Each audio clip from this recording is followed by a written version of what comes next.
Snake, have you heard of It Came from Outer Space? Yeah, you told me already. So this astronomer sees a meteor, but it's really an alien spaceship, right? And the aliens start replacing the townspeople with clones and forcing them to help repair the ship. The 3D effects were quite realistic. I've got all the real I can handle here in the jungle. No, you don't get it. Precisely because it's realistic, with the images jumping out of the screen at you, it makes for a nice escape from reality. I have to admit it made my eyes tired, but it was really intense. Unfortunately, they don't make very many of those movies anymore. When did it come out? I was still in college, so probably about 10 years ago. Guess I'm out of luck then. You know, they're coming out with household versions of video cassette recorders. One day you'll be able to see old movies anytime you want. It'll be like having a movie theater in your own home. Really? It's like if you had a record with movie film etched onto it instead of music. It'll work the same way. You're kidding. No, really. And someday they might make movies where you control the characters yourself. Sounds like magic. It'll happen. Make sure you stay alive to see it, Snake.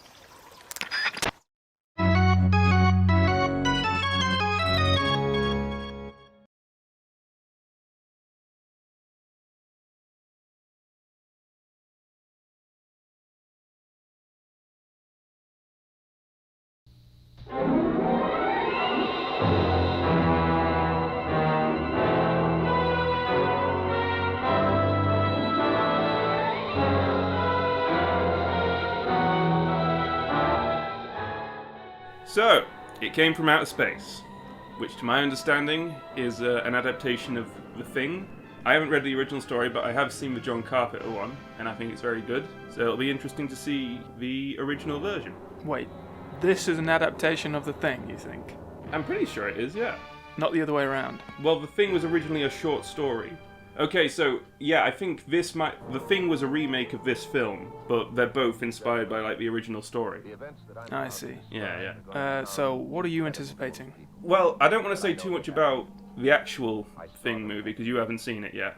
Oh, you've seen it? I've seen John Carpenter's The Thing, yeah. But I'm interested in how it differs from that. I'm not sure how much I can talk about it freely. But I guess I'm curious exactly how much is from the original film and how much he added. The only thing I'm sort of thinking is, it says it came from outer space. So, it's only going to be one alien. Yeah. It's not going to be, it doesn't say they came out from outer space. Yeah. Unless it's trans, I suppose. There is actually, we got another one on the list, which I think is called Them, or something, isn't it? Just them? I think so. So Paramedic asked, have you seen them? And then Snake is like, what? Where? Yeah. Puts him on edge. Puts him off. Just a bunch of Rykoffs surrounding him. Oh god, no! Time paradox! Yes. What about you, then? What are you anticipating? Well, I'm looking forward to see what this alien looks like, because so far we haven't really seen an alien per se. It's been, well, it's either been a woman, a Russian woman. Most of it has been the product of earthly, Yeah. you know, it's Godzilla and the horny fishman. Yeah. Horny fishman. So no, I wonder if this one will be horny. Well, it is called... Never mind. What? From how far away? That is not a joke I expected to come out of your mouth. But all right then, let's check it out. Let's give it a whirl. So there was It Came from Outer Space, although it really should have been called They Came from Outer Space. Yeah, because it wasn't just the one. I just remember I did a bit of research in between the intro and watching the film. I got the film mixed up. This isn't based on The Thing. In my defense, I'm pretty sure these are both mentioned in the same codec, but it's The Thing from Another World is The Thing. So this is doesn't really have anything to do with it. Yeah, you made a little oopsie, didn't you? I botched it. You totally botched it. But maybe when we end up watching that, we'll realise maybe that should have been called The Things. Anyway, possibly. I don't think so though, because I'm pretty sure there's only one thing in that. So yeah, what did you think? What were your first impressions, like the first 10 minutes of setting it all up, the meteor crashing down, Well, my first impressions, they reused the shot of it crashing in like the first 4 minutes, right? Yeah, they obviously thought it would keep people in the cinema if they showed the ship crashing as part of the opening credits. Yeah. And then it happened again later on as part of the actual story. Because I guess if they didn't do that, it would have been like the slow sort of romantic scene first, wouldn't it? Yeah, and it was like, oh god, it's another one of these chick flicks. Let's get out of here and have sex somewhere else. Yeah, and they're talking about like star signs, and which I guess is related to space. Oh god, yeah, that totally would put me off if I was in that day and age. The very first thing I noticed was, and I was hoping for this actually, thinking about it now, is the choice of music they used. They had a theremin. Yeah. And this might have been the first. Oh, I don't know, actually. I don't know what the first Alien film was, but it's very possible that this one might have been the first Alien film that had a theremin used in its soundtrack, and I think that's just the Alien instrument. Yeah, definitely. I dig it. I'm a big fan of a theremin. Yeah, I mean, I like the Ratchet and Clank soundtrack for the same reason. Well, not just for that reason, but I like how it still includes the theremin with its like upbeat, like funky soundtrack, but it's still an Alien film, technically speaking. So they still have a theremin in that too. Because it sounds technological, and it's also not a natural sound, is it? But there's like a glidiness to it, which just really. Well, that's something I also considered when I first heard it. I was like, did theremins even? When was the first theremin created? I think it might be quite old. Like it might be 19th century, maybe even. Because that didn't sound quite like the ones that I'm used to hearing. In fact, it sounded. I know it already is sort of like a synthesized string sort of like instrument sound. Yeah. But that really did sound a lot closer to a string instrument than what I'm used to hearing. So I was contemplating whether or not it was an actual theremin or maybe even a prototype that they found on a ship. Another thing about the music. That sort of tension building music they do, it sounds almost exactly like the one they use from Snow White, right? When she's talking to the mirror, it's like. Oh yeah, well it's probably the same chords. Yeah. I don't know about the instruments used because I think there was like a wind chime or glockenspiel, whatever you want to call it. It's like a weird combination of things that sort of blend together, isn't it? Mm. And since you mentioned like the tension building, I've been seeing that a lot in these sort of like monster-esque films we've been watching. And the first time where it's like it built up the tension when it was seeing the door of the ship hexagon. The hexagon. I was like, oh my god, a hexagon! Yeah. I was like, it really didn't seem like an appropriate time to like actually like boom you with the whole like bombastic sounds. See, it struck me as well, but the thing is, it's like it was building up, and I kind of like that about these films, where it's like they don't feel the need to show you everything up front. But it was just like hexagon, and then another one, and then a third one, and then when you get in there, it doesn't even show the alien. It just shows like the control panel or something. I think that's sort of like the blueprint of these semi-scary.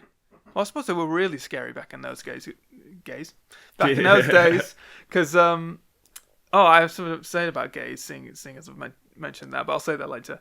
But back in those days, like building tension, it's visualizing the unknown, but not actually letting you visualize it right away. Yeah, and they do take advantage of that a lot. Let your imagination fill in the gaps. Yeah. Because they use quite simple techniques where a lot of it is the performance and the music doing the heavy lifting, and then it uses simple stuff like overlays and fades and smoke effects to sort of, add to it.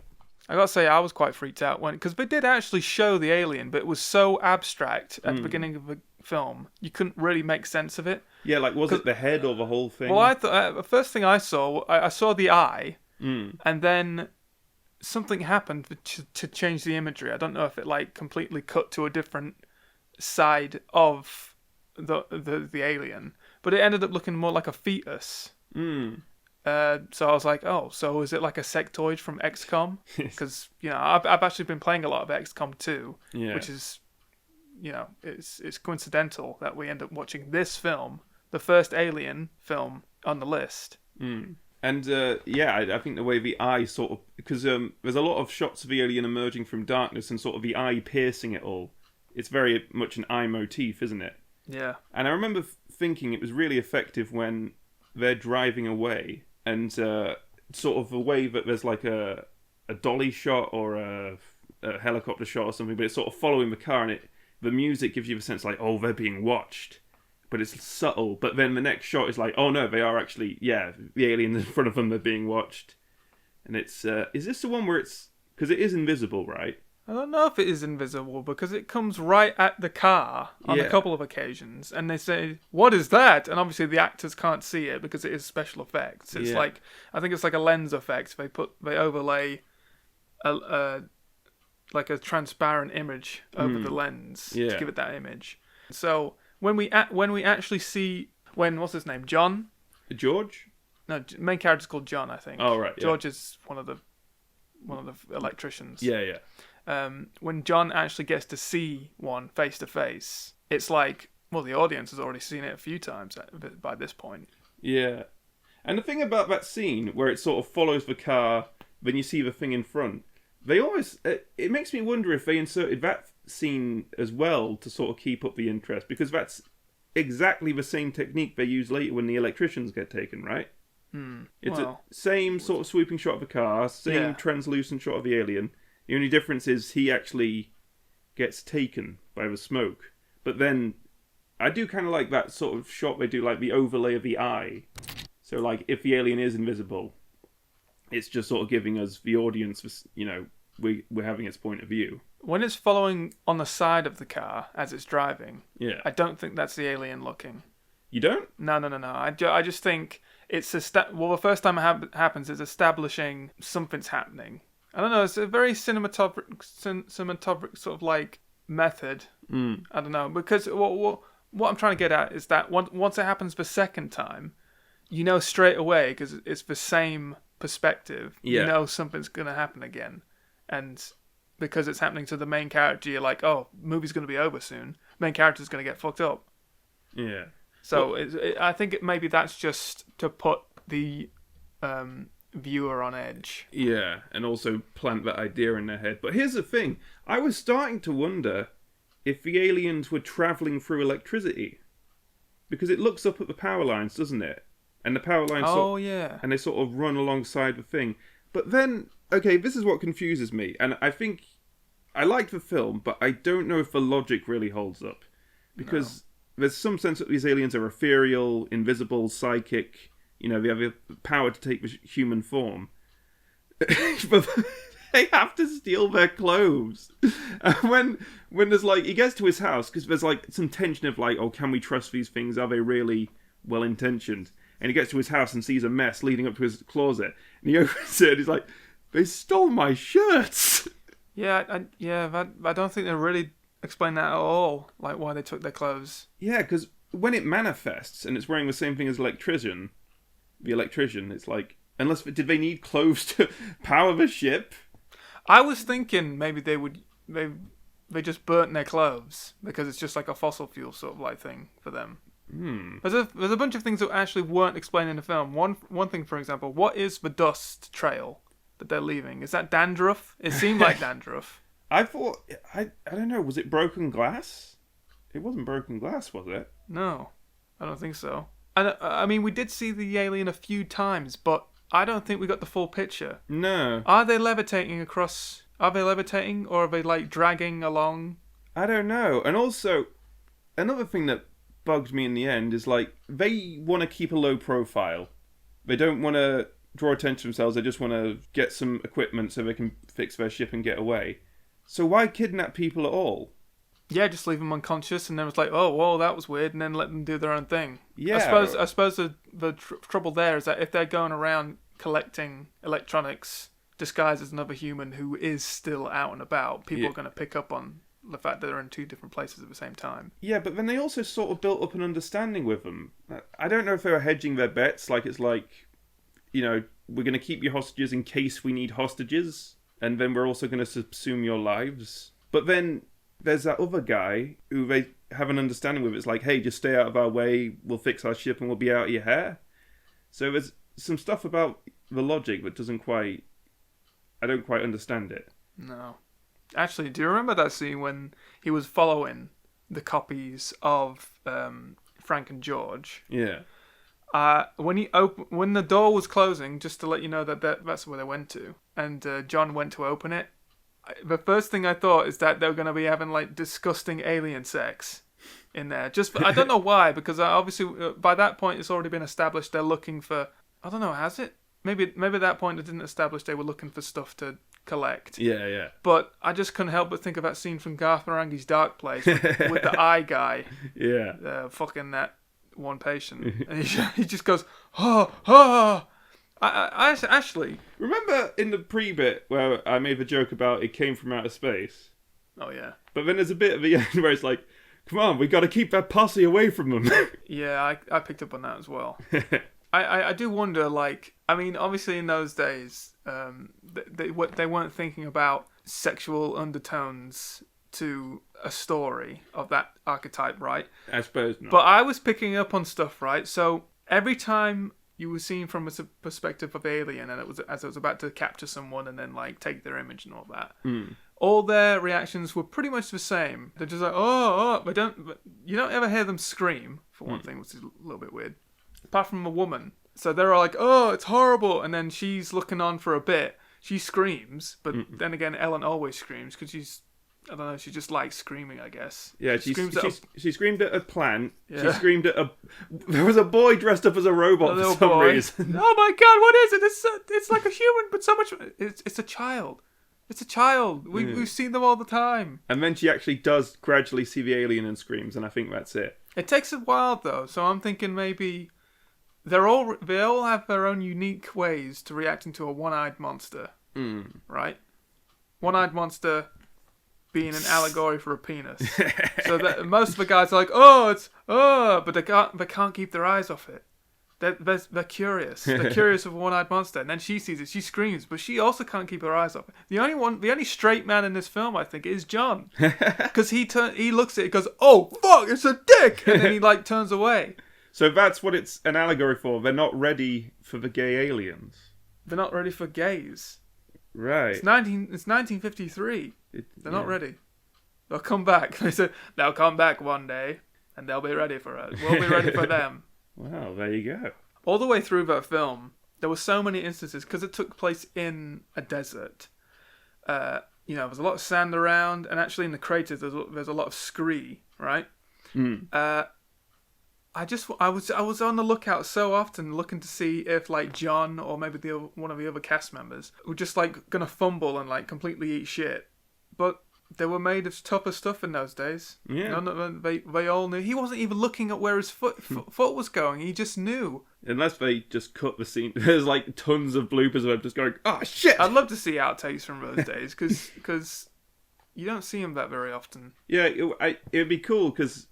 I imagine like some of the actresses, they act all like delicate and demure, but then something goes wrong, it's like, oh fucking shit, fuck! You know what? I think I actually did see a video not too long ago of that very thing. It was like a compilation of old timey films, like all in black and white, and they got some real sailor mouths. Yeah, especially the women. Actually, I guess you got to be tough to be in the industry back then, hadn't you? Yeah, otherwise you'll just get Harvey Weinsteined. Oh. I also noticed, like, when she does first scream at the plant, just before that, he's not, I'll get back to him in a bit, actually, because I have some stuff to say about John, and maybe what the film might be about, other than the obvious thing. But, they love, remember when we were watching The Creature from the Black Lagoon, and there was a lot of things where, like, there's tension, is like, oh, where's the monster? Then another person will come behind him and put a hand on the shoulder, and it's like a fake out. They do that in this as well. Yeah. Yeah, it's just like he's looking for the alien, and whenever anyone tells her to stay put, she never does, so it just like sneaks up on him. So maybe that was just like a popular technique back in the day. I guess it is. But I gotta say, going back to her screaming, like unnecessarily, she turned around, saw who it was, and then screamed. She obviously doesn't like George all that much. He was pretty freaky though. When they actually did... the first time you saw the alien that was disguised as George, Yeah. the way he talked, it was almost like it kind of reminded me of like a Captain Scarlet puppet. Yeah. Well, actually, I got What are they called? Mysterions. Yeah. Yeah. They're very Mysterion-esque. I imagine Mysterions took quite a bit from this film. I mean, obviously, a lot of films from this time is sort of based in that, but yeah, I do like how a lot of it is carried by the performance, because it's pretty common in these sorts of films to have like shapeshifters or like body stealers and stuff, and I think partly that's an economical thing because you can just have people and have the actors, like it's all in the performance. But also, do you think just the technique of like, oh, something's replacing us, or various people that are like us but they're not quite right, was just like a popular, story back then? I guess it is, yeah. I mean, it's all like, a lot of these stories come from like a fantasy sort of like perspective. Not necessarily like a romantic sort of thing. But yeah, I do wonder if anybody the people who coming up with this story, like, was their first approach was like aliens coming down. They weren't horrible one-eyed monsters. They're actually beautiful, like, green babes. Well, that was the day the Earth stood still. That had like a regular looking guy, right? And then a big robot man. I don't know. I have not seen that. Oh, right. The day the Earth stood still. Yeah. What do you mean? It didn't rotate anymore? No, like everyone stood still because they were surprised. All right. Just a big pair of tits in the sky. Oh my god, they're beautiful. Celestial tits. The effects. Because I think in the codec, Paramedic mentions like, oh, the effects in The Thing from Another World were much better. And I thought the effects in this were pretty good. I like the spaceship. Yeah. Especially going from the sky and hitting the title screen and stuff. What did you think to the rocks when sort of like the collapse happens? Because I couldn't quite... I imagine that was a miniature, and they had thrown normal-sized rocks down it, and they just slowed it down to make them look bigger. And yeah. I don't know if the sound effects really sold it. Well, I sort of lost track of like what it sounded like. Because when it kept cutting back from above the ship where all the rocks were falling from, and then back to John, all of a sudden there were like these big rocks falling down, and when you take the perspective into consideration, like how big John is compared to the ship, yeah, they were massive when you looked at them on top, and then when it cut back to John, there were just people throwing like sand at him, like buckets of debris. Yeah. It was like, oh no, I better get out of here. And then they said like it was tons and tons of rocks, and I was like, that wasn't tons and tons of rocks. That was some kid's sand pit in his garden with a football in it, a hexagon football. Actually, it never even occurred to me that it is just the shape of a football. Mm. And when I say football, I mean soccer ball. But yeah, I didn't think that was the best.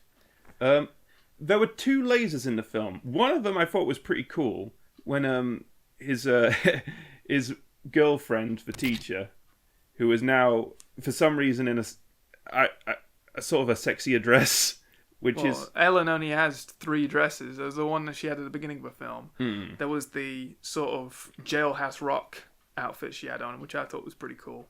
And in case John died, she had a widow dress as well. That was like skimpy, so as soon as he died, she could get back on the horse with whoever's at the funeral.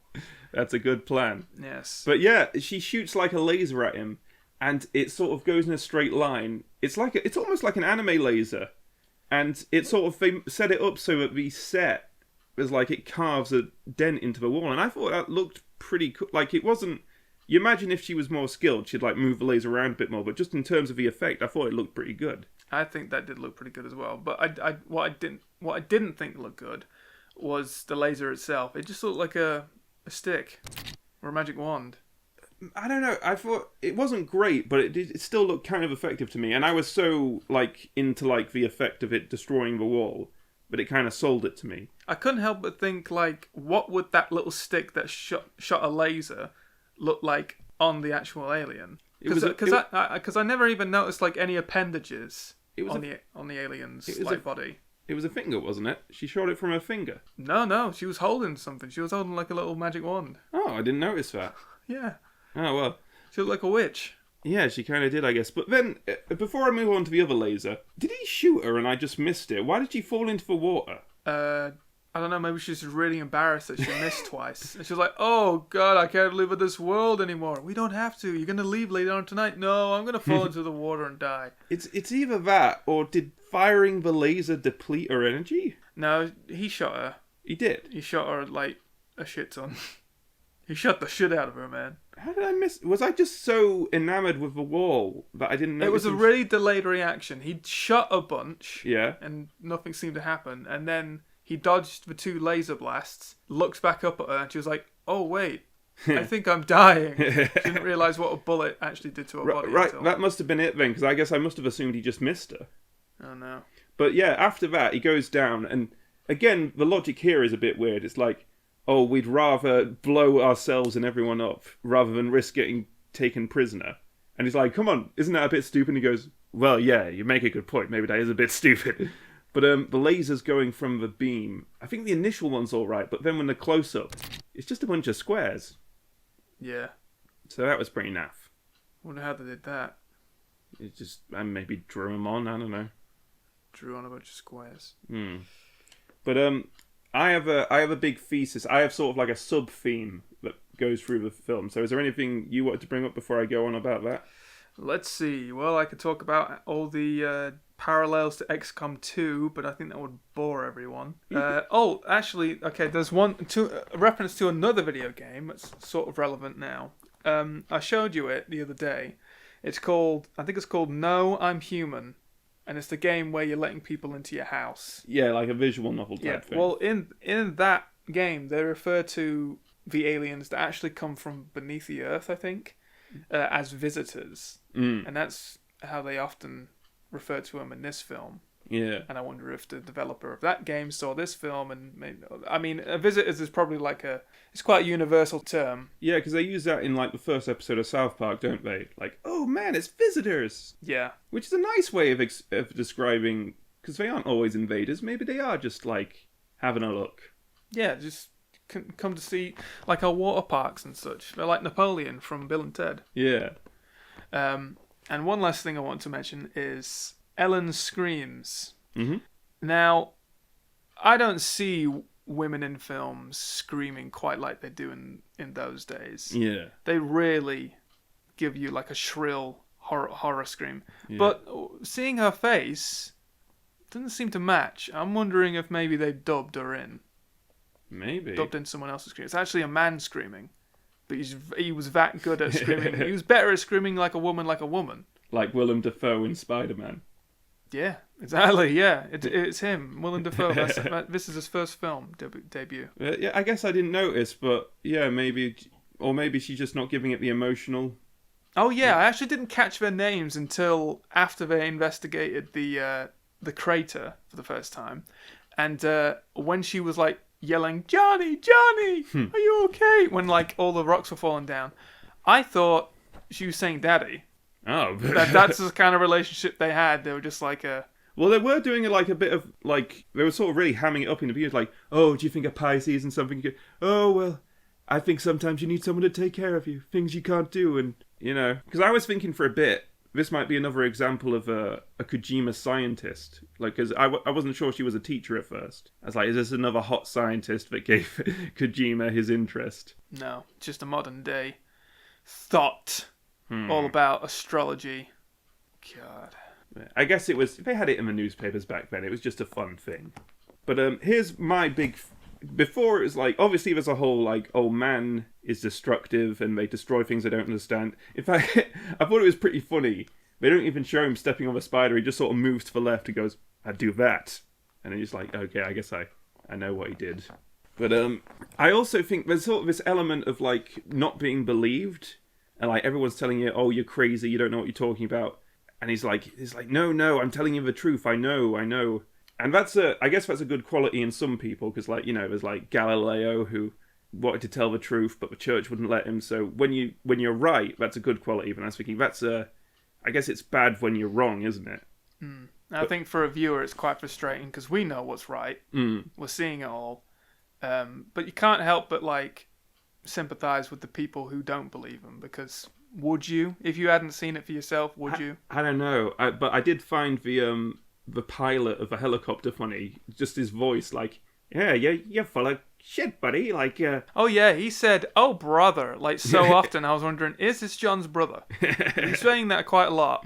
yeah. He either doesn't believe him, or he's genuinely his brother, and he's just saying, "Oh brother, are you okay?" But yeah, he had like the perfect voice for a wisecracker.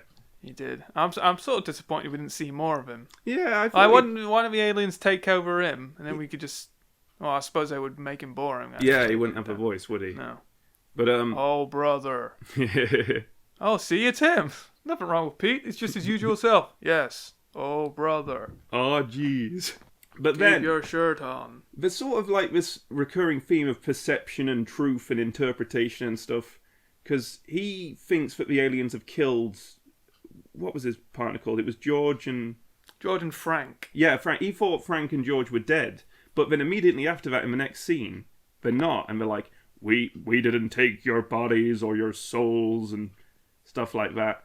So there is sort of like, even though it's not like, oh, he's always right, he makes a very confident assertion, and then immediately we're shown he's wrong. So it's sort of playing with this like idea of our assumptions and what's true and what's not. And like, I was pretty sure they were friendly after that, because they would have killed him.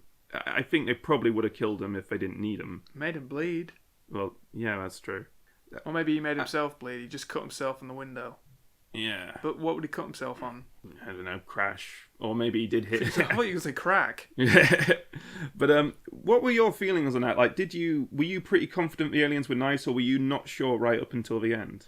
Well, I still don't think they're nice. Well, no, but I mean, they weren't inherently. I mean, that bitch tried to laser poor John. Well, yeah, but they were just trying to look after themselves. It was just like, hey, you don't fuck with us, we won't fuck with you, even though they fucked with them a bunch. Yeah, But, maybe that one was just like the moody bitch of the aliens. But then again, there's no indication if they even have genders. Or personalities. I mean, Yeah. they all sort of have that same sort, like you say, Mysterion sort of vibe. Yeah, they might have a hive mind thing going on. Yeah. That's how the guy knew that one of them was dead already. Yeah. So you're gonna kill the rest of us? I was like, well, are you all the same being? It's hard to tell. I don't think they really thought. I think maybe they thought to a certain extent, but if they thought any more, then it would have to be like it would be too many things to consider when making a film. Yeah. And in those days, I don't think people were smart enough to consider all these things, or at least the viewers wouldn't be. Because they weren't as genre savvy? Yeah, because it's like a new genre. Maybe. I mean, maybe they didn't think it through. Maybe they did, or maybe it was purposefully left vague. But either way, I thought it was interesting, because there's another bit where they say, oh, they used to think the Earth was flat, or, oh, you can look out and you think you see mirages of water, but it's actually just the light reflecting, so... And the alien, maybe it's invisible, maybe it goes through wires, we don't know. And there's just sort of... I thought that was cool, the sort of the theme of, like, not understanding, not knowing, you know, and that sort of feeds into destroying what you don't understand. Like, we really don't know how these aliens work, and we don't quite know what the truth is. I guess we do by the end, they just want to leave. Was Professor... what's his name? Slag? I can't remember. Was he in the party at the end, that when they brought out the hostages? I only really recognised Frank and... What was the woman called again? Ellen. Yeah, I only recognised them, really. No. Both of the electricians were there. Yeah. Ellen was there, and the 3 miners. But didn't they say that the professor and his assistant went missing? Yeah, they did say that. I don't know. Where are they? They did take one of them with... They brought 2 of them with them. Yeah. That could have been a good stinger, actually, because I totally forgot about them until just now. Wow. Mm. Backstabbing son of a bitch. He's out there getting one-eyed monstered to death in the ass. Just as he always wanted. Yeah. Well, yeah, I guess that's all I have to say about the film. It was pretty cool. I don't know if they completely thought a lot of it through, but I just sort of dig... I mean, I thought it was pretty... Like, obviously he wasn't being believed, but he wasn't helping his case, because he was getting a bit nuts at certain points, wasn't he? Like, where are you? I know you're out there, watching me. Oh yeah, in that scene, that was quite funny, because I felt like he was almost falling in love with the alien. and then she came in and was like, John, Remember, I'm your girlfriend. Oh yeah, you 'cause love then me. she smooches him. It's like, oh, I guess I never mind. Yes, unless you've got an awesome rack, much better for my current girlfriends, then I'm just not interested in that. What if it did, and that's why he had to look away because he wasn't ready for Okay, she's like, no, I must remain pure. it. Look at my tits. Oh, and another thing I thought was pretty cool is when he blows up the mine to sort of close the entrance. Oh, okay, here's another couple of things. He blows up the mine to close the entrance. They could have done that, and it would have been easy. But then he sort of says, did you take care of them? It's like, yeah, I took care of them. And there's like a double meaning to that of like, oh, I made sure they were safe. But also, if they had everything they need to make the ship, what did the Frank alien go back for? What did he just for a souvenir? No, I think he was gonna come and talk to John, let him know that they have everything they need. But then he saw. I don't know. He didn't end up talking to him, so we don't really know why. But then he saw the policeman freaking out. He's like, "Hey, I want to talk to you." He's like, "Oh, he wants to talk to me. Oh, I don't like talking to people." Yeah, I thought it was pretty funny. He just punches him in the face like 10 times, points a gun at him. He's like, "I'm sorry. It's all I could do to stop you." Yeah. I just had to do that. Why? I just really wanted to, really. I thought it'd be funny if he tried again and he chopped off his legs, and then he hands his legs back. He's like, "I'm sorry. I was just trying to stop you." Yes. But yeah, that's. I enjoyed it overall. What did you think overall? I felt. I mean, does this predate like Body Snatcher films? Is this like the first Body Snatcher film of an alien type? I couldn't say it was the first one. I'd have to look up, but I imagine because if it is, it's a good first attempt. It's a good progenitor to that type of film, and it makes me want to go and see more of them and see what they did better or potentially worse after seeing this one. Yeah. So I did like it as well. Do you think this is better or worse than This Is the End, or is it the end of the world? What, the film with? Or World's End? Are you talking about the Edgar Wright film, or are you talking? Yeah. Okay. I don't actually remember that one all that much. I don't remember not liking it too much. But then again, I went into that film thinking it would be a lot funnier. Yeah. I appreciated all of like the cameos that were in it, but I don't know, this one, because it was an unknown to me. Yeah. I found it a lot more compelling. But then again, we're watching this, making notes. We're really paying attention to everything, so we have plenty more to say when we're reviewing it. Yeah. So it's hard to say, but I did like it a lot. I like old films. These old films, they've got a lot more heart, and well, I was going to say it's got a lot more thought into it, but we sort of contradicted that with saying that it hasn't thought of everything. But damn it, they tried their best. If you forgive the turn of phrase, it's got a cool vibe, atmosphere. All right. I don't understand. Why would I need to forgive you for saying such a thing? I thought you didn't like the turn of phrase vibe. Oh yeah, I'll kill you later. Sure. All right. Well, I think next time it is the thing that came from another world. Are you sure you want to say that without confirming? Make yourself a fool a second time. Well, we're gonna watch a film. Yes. It's gonna happen, and old women will be there. Yeah. And a meteorite. Another one? No. Whatever it is, I look forward to it. Yes.